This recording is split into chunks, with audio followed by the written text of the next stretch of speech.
To URA work session. We call the meeting to order. Our first item on the agenda is citizen input and community announcements. Do we have anything tonight? No, we don't. All right, moving right along. Consent agenda. Mr. Chair, turn on my microphone. I move to approve the minutes or the consent agenda, which include the minutes of the March 16th, 2022 URA work session meeting. I'll second. Perfect. It has been moved by Vice Chair Hodson, seconded by Commissioner Hensley to approve the consent agenda, which includes the minutes from March 16th, 2022 URA work session meeting. Any comments or discussion? All those in favor? Aye.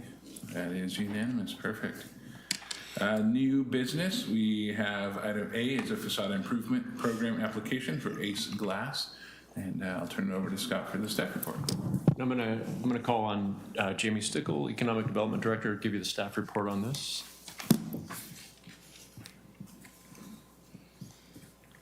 Good evening. Hi, Jamie.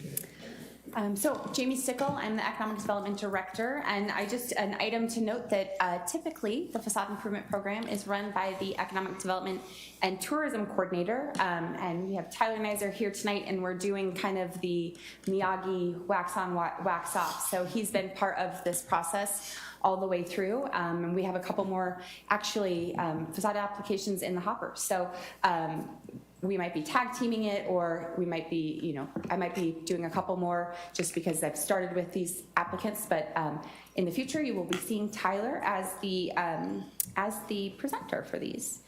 So the City of Canby received an application for facade improvement grant for Ace Glass, which is at the corner of Highway 99 in Grant Street. The application was from KHC Incorporated. Peter Hostetler is here tonight on behalf of the applicant. The application was to update the facade by refurbishing the building's exterior appearance with painting prep, repair the CMU block wall, repair or replace windows, and then prime and paint the exterior. And then so just as some background, the Urban Renewal Agency funds grants up to $25,000 to encourage private investment in the urban renewal district. And a facade is what is visible from the street. So some buildings only have a front that is visible from the street. Some buildings have a front and a back. It could be all four sides. In this case, there are, I believe, 3 prominent sides that you can see from the street. Maybe 2 prominent sides from the street. The Ace Glass building is located, as I said, on Highway 99, and it was damaged in October of 2020 when a truck struck the front of the building. The damage has been temporarily mended with a piece of plywood, and it remains in place at this time. And so in addition to repairing the damaged facade, the owner will upgrade the exterior with new paint and new windows. So at this time, I'd like to invite Peter Hostetler to come up on behalf of the applicant to just talk maybe a little bit more in detail of what he has planned. He has provided the city with three construction bids, which is required because the project will be greater than $15,000. And so Peter.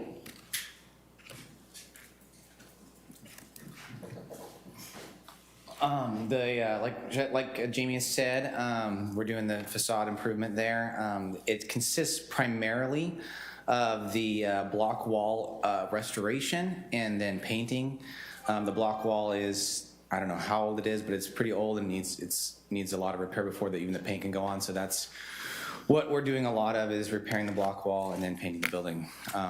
Not much more than that. Any questions? Yeah. Hi, I never knew how old that building was, and so I didn't know if it got caught up in the historic preservation requirements at all. Speak to that. If there are other questions, if Peter, I'll come back up in. Yeah. Maybe no questions. Come on, Mike. There we go. I was just curious, and I'm not planning on voting no on this. I support the improvement of it, but it strikes me that someone driving through the wall, his auto insurance ought to pay for that repair? It's paying for portions of it. So he's got some for like that one window and that section there, so it pays portions of it. Okay. But the owner can still decide what to do with the funds, and so he's still choosing to take those funds and additional funds to improve the outside. Thanks. Yep.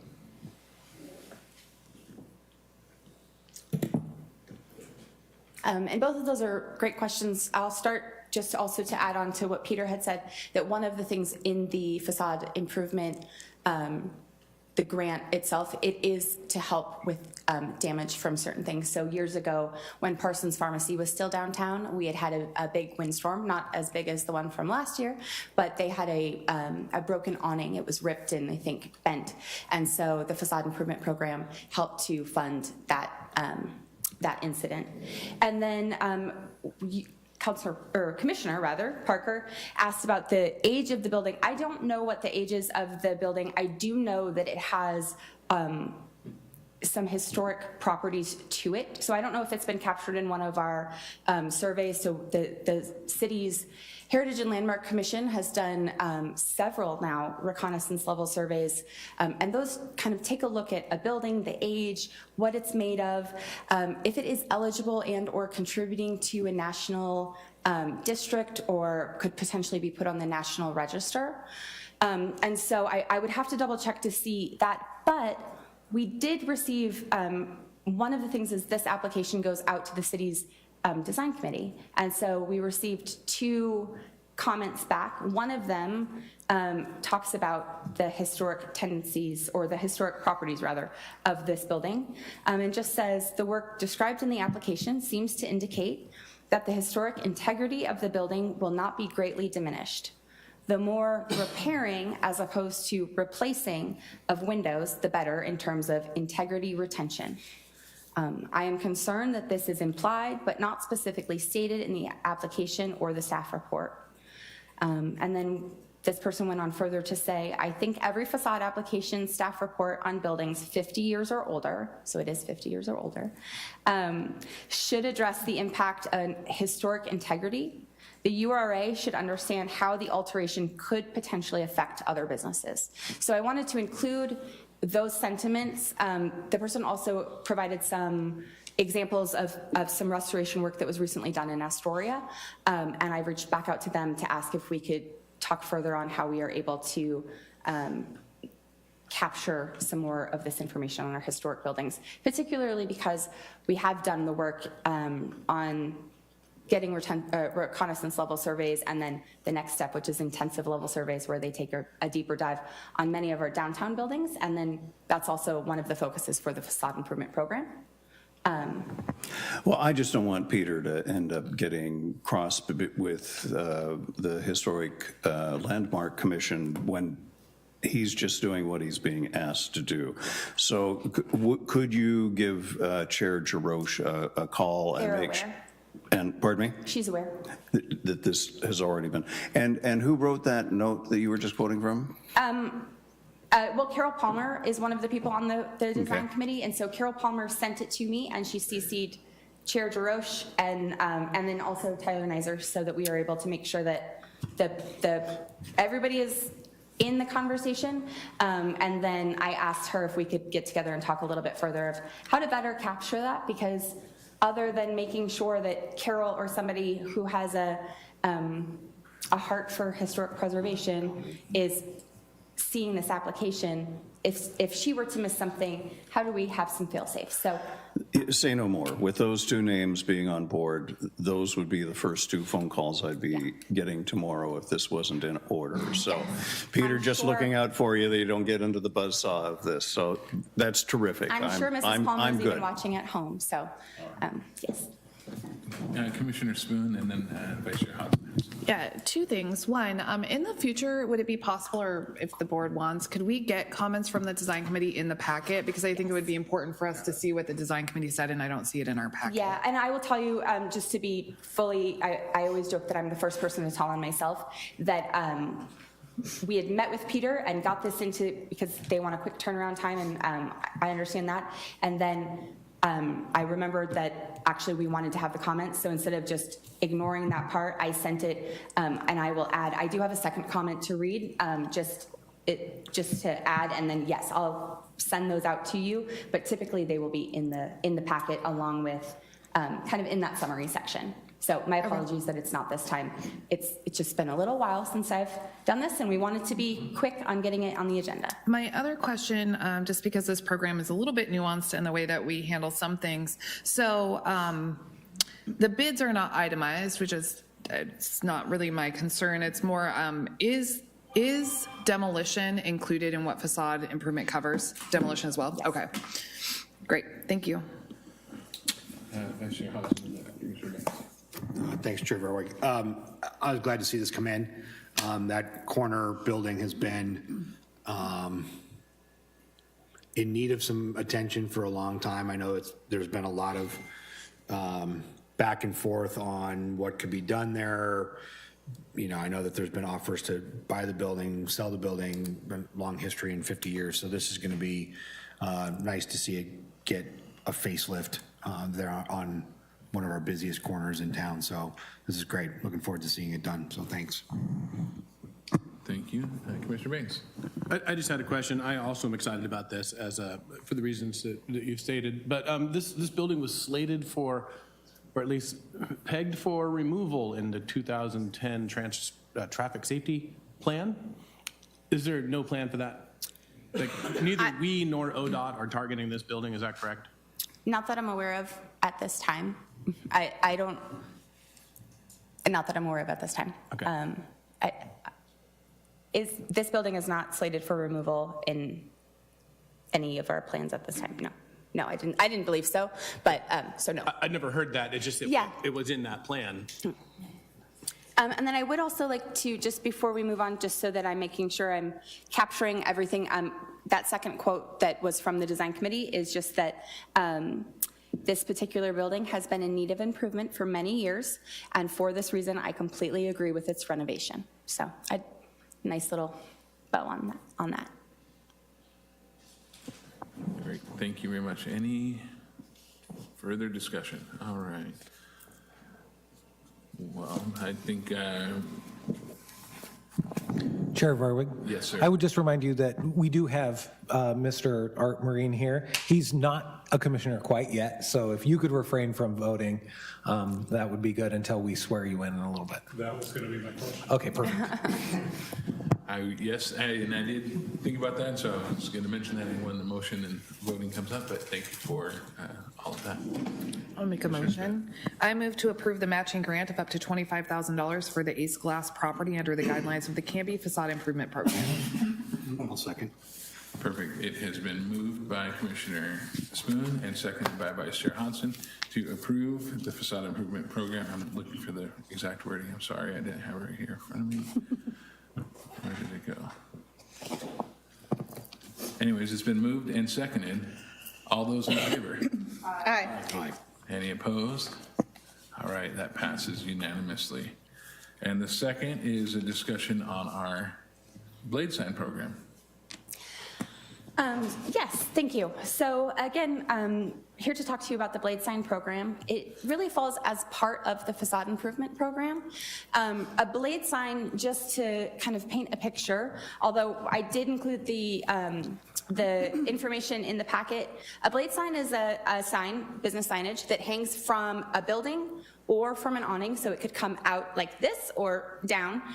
It's typically decorative in design. You know, it could be very specific. So for a restaurant, it could be, you know, a fork and a knife or a fork and a spoon that is at the top and hangs down. It is targeted towards pedestrian traffic as well as vehicle traffic. So it makes it easy to see when you're in a downtown area what businesses are. Usually it's on the main floor. The only application we've ever received from the blade sign program was for the Graham building, and that Paul Graham worked with his tenants to get signage so that even if you were on the very inside, you were able to know exactly who was in that building. So it's a great example of the blade sign program, but it is also the only application we have received to date. The blade sign program was created in 2014. But most recently, city staff received an application from the businesses that are housed within the Dahlia apartment building. Tyler Nizer and I met with representatives from 2 of the businesses, and during that discussion, they asked if there's any leeway or any room to increase the amount of money that is available for each individual business. So right now, the city funds $200 for hardware and mounting material. And the reason for that kind of cumbersome language is that the Urban Renewal Agency from before had determined that a business can change, but typically the hardware and mounting material, the more, that usually stays. So even if, Jamie's Pizzeria leaves and Hodson's Bake Shop comes in, you can usually use the same size sign.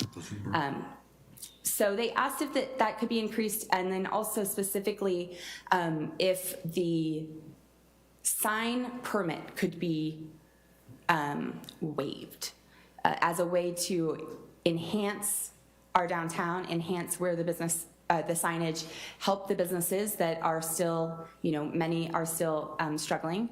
And so after talking with Scott Archer, we decided that it would be best to come back and speak with you about the possibility to increase that that amount, and then to also discuss with the sign permit.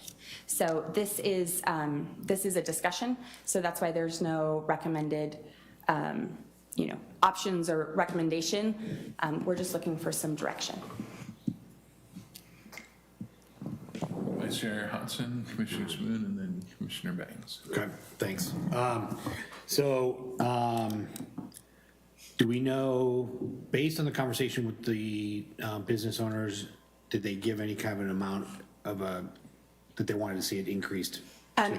They did not say how much they'd like to see it increased to. They did provide a detail of how much each sign would cost, and I think it's $675. I get the sign piece, but I'm talking more about the hardware. Right. to hang the sign. This was for I think the hardware, the installation, which is part of this as well, and the mounting material. Okay, so their homework says that it's gone up to about $600-700 or whatever for that to happen. Yes. Okay, and then what is the cost for a sign permit?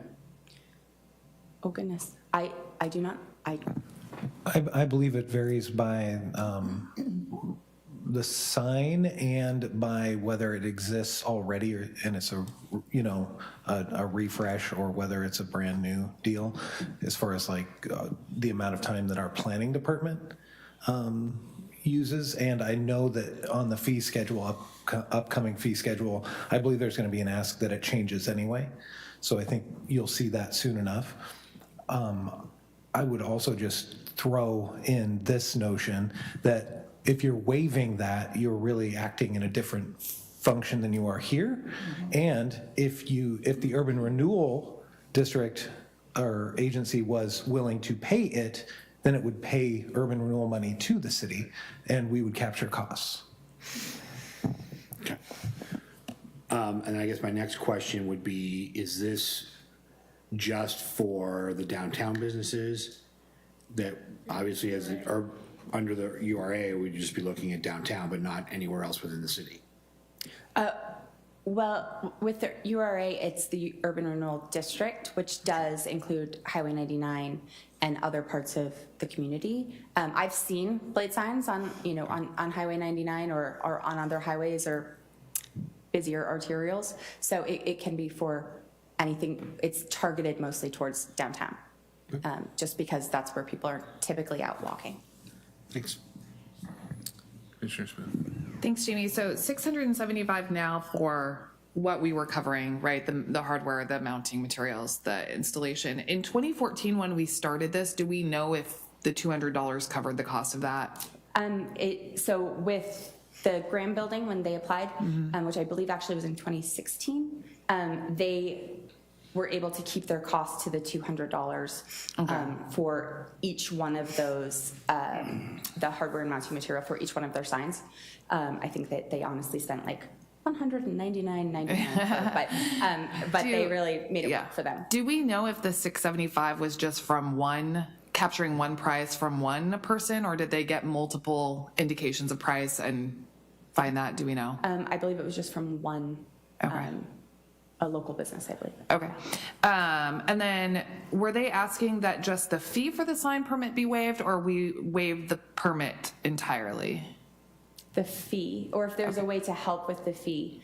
In the conversation, one of the other suggestions was like, is there grant money out there, not necessarily through the city, but that would be able to be applied to something like this as a way for, I think the thought was that as a way for the city to help support, that maybe we could apply for funding to help support the blade sign program Okay. and sign permit Yeah, with that, sure. sorry. And if I could just jump in real quick on that too, I think I would recommend, and I think this probably goes a little bit to what Joe was just saying, that we wouldn't waive the process for sure, because that would set a bad precedent. Yeah. So I think the ask was, just for any type of financial assistance on putting these in. We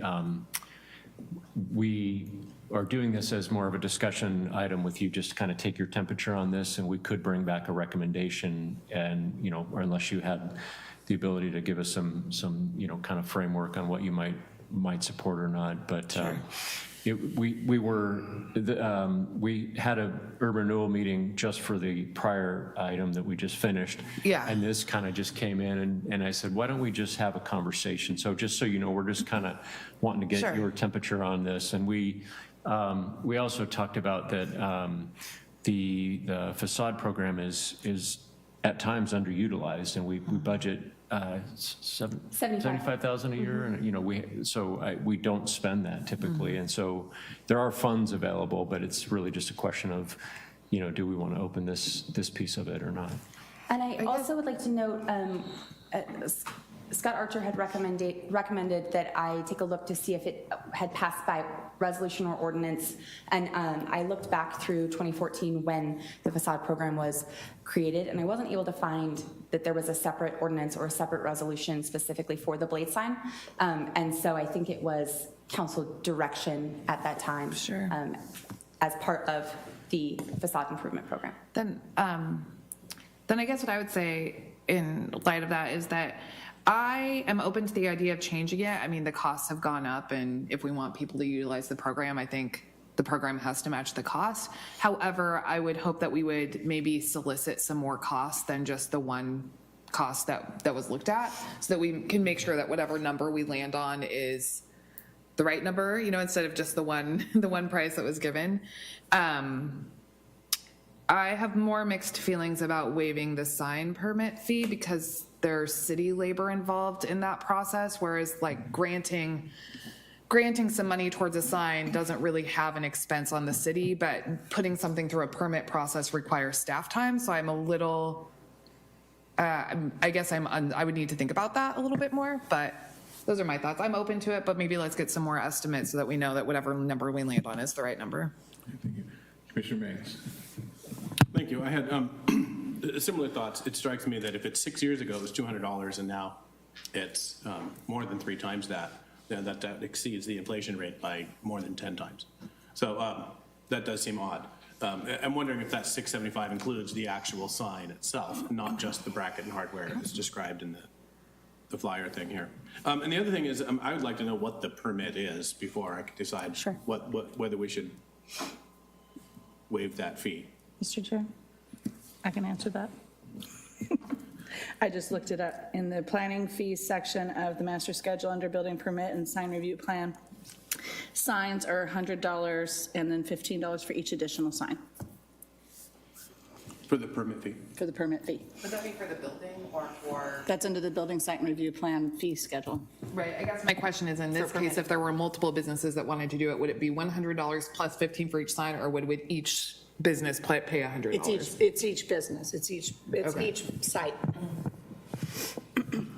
Vice Chair Hodgson.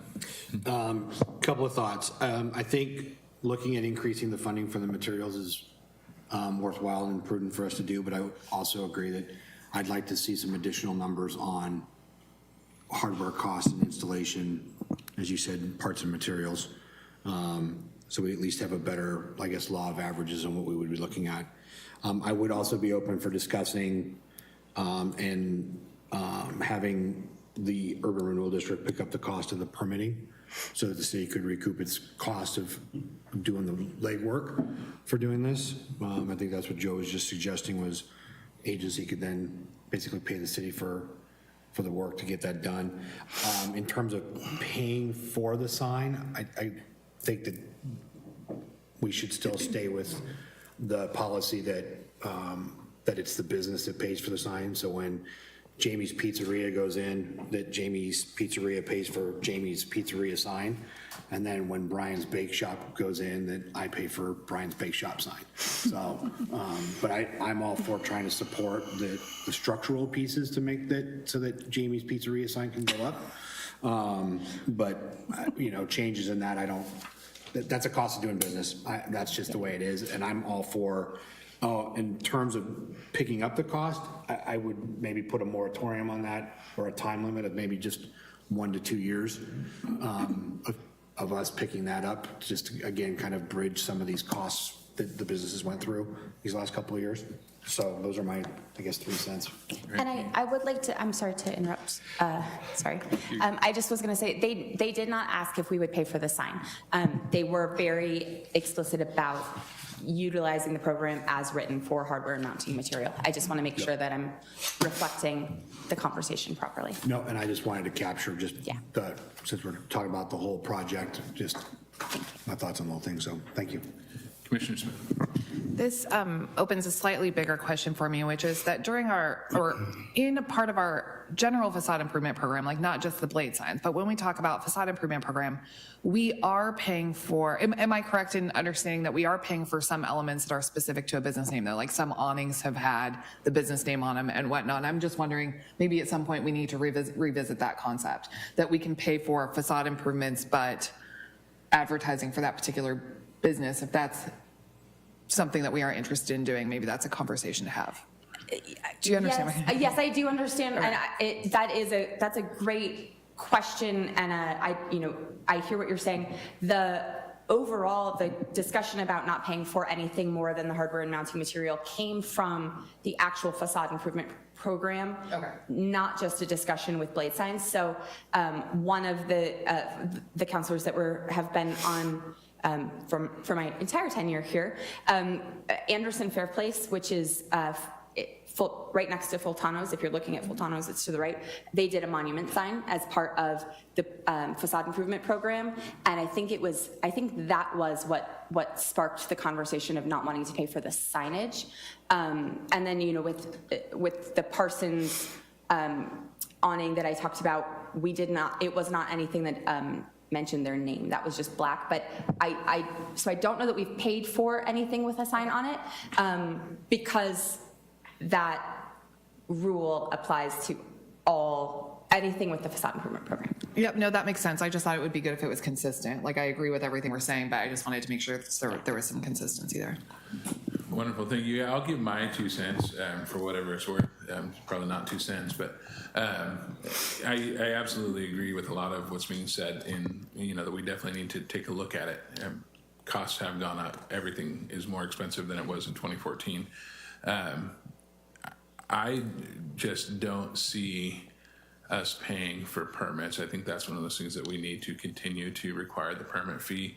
I understand they're paying for their signs. That's cost of doing business. But as far as the permit to do it, I think they need to have some skin in the game. I guess that's my perspective on it. And I think that it sets a precedent once we start paying for permits for one thing, that we're going to be asked to pay for permits for other stuff, because downtown businesses, yes, they struggled, and I commend them for pulling through, but lots of businesses struggled. And when we start having a precedence of we'll pay for the permits for this, then where do we say this is the reason why, right? And so I think that I just would be opposed to paying for the permitting. Any other, Commissioner Hensley and then Commissioner Parker? Thank you, Mr. Chair. I would actually agree with what you're saying about the permits, because in the past, we've already had some kind of, I don't know, hard feelings, if you will, about amongst the business owners that aren't in the urban renewal district. So if we're paying for the permitting process for urban renewal district businesses and not anybody that wants to take advantage of, you know, recouping costs or trying to recover from pandemic losses, we need to try to treat all our businesses the same as much as we can. And I think this is an area that we can not favor the urban renewal district businesses. Commissioner Parker? Well, I find it an exciting idea. I think that it's the sort of thing that's going to cause some more electricity and excitement downtown. So I'm in favor of capturing the costs of the signs. I come at it from a more esoteric fee structure that I think needs to be handled in a policy discussion and not in this discrete thing. So for other reasons, I wouldn't support our participation in the permits.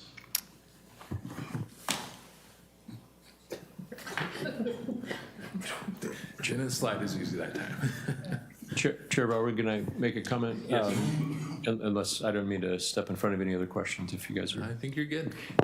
So I think we've got, this was a good conversation, very helpful, very timely that we just got this inquiry and we just wanted to bring it for the conversation. I think we have a good sense of where you're at.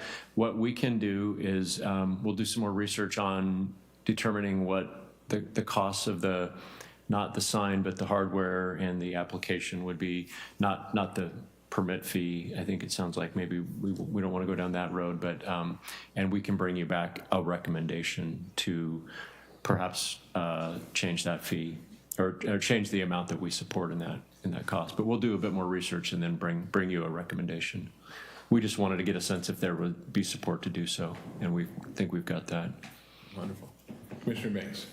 Thank you. So Scott, one thing I would wonder is the difference between the $200 signs in 2016 at the Grand Building and the $675, that size.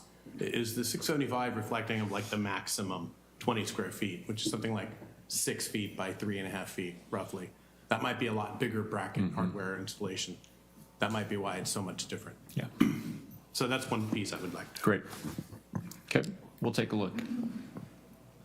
We did, it sounds like we have another facade application coming in very soon. We just found out, I think, today. Yeah. So sounds like we'll need to look to set up another urban renewal meeting fairly soon, and hopefully we can piggyback on that meeting and bring this back to you in a pretty timely manner. Wonderful. Thank you. All right, that is all the business. I just had a question while we were in URA. I've been waiting to have this meeting to ask it. Have we made any progress on mural committee and getting that? The weather's getting good. It would be a good time to paint in the next couple of months. Yes, so we've had some kind of internal conversations, and then also there is a request in the upcoming budget to add a line for murals. And so with the hope that that would go through, then we would bring something back very quickly after that to readdress so that we're ready to go. Okay, great. Yeah, Thank you. I think we included a $50,000 line item for murals. So Wonderful. Great, thanks. yeah. All right, well, if there's nothing else, I will take a motion to adjourn. All right, it has been moved by Commissioner Hensley, seconded by Commissioner Spoon to adjourn the meeting. All those in favor? Aye. Any opposed? Too bad. Just joking. Thank you, and we'll see you in a little bit.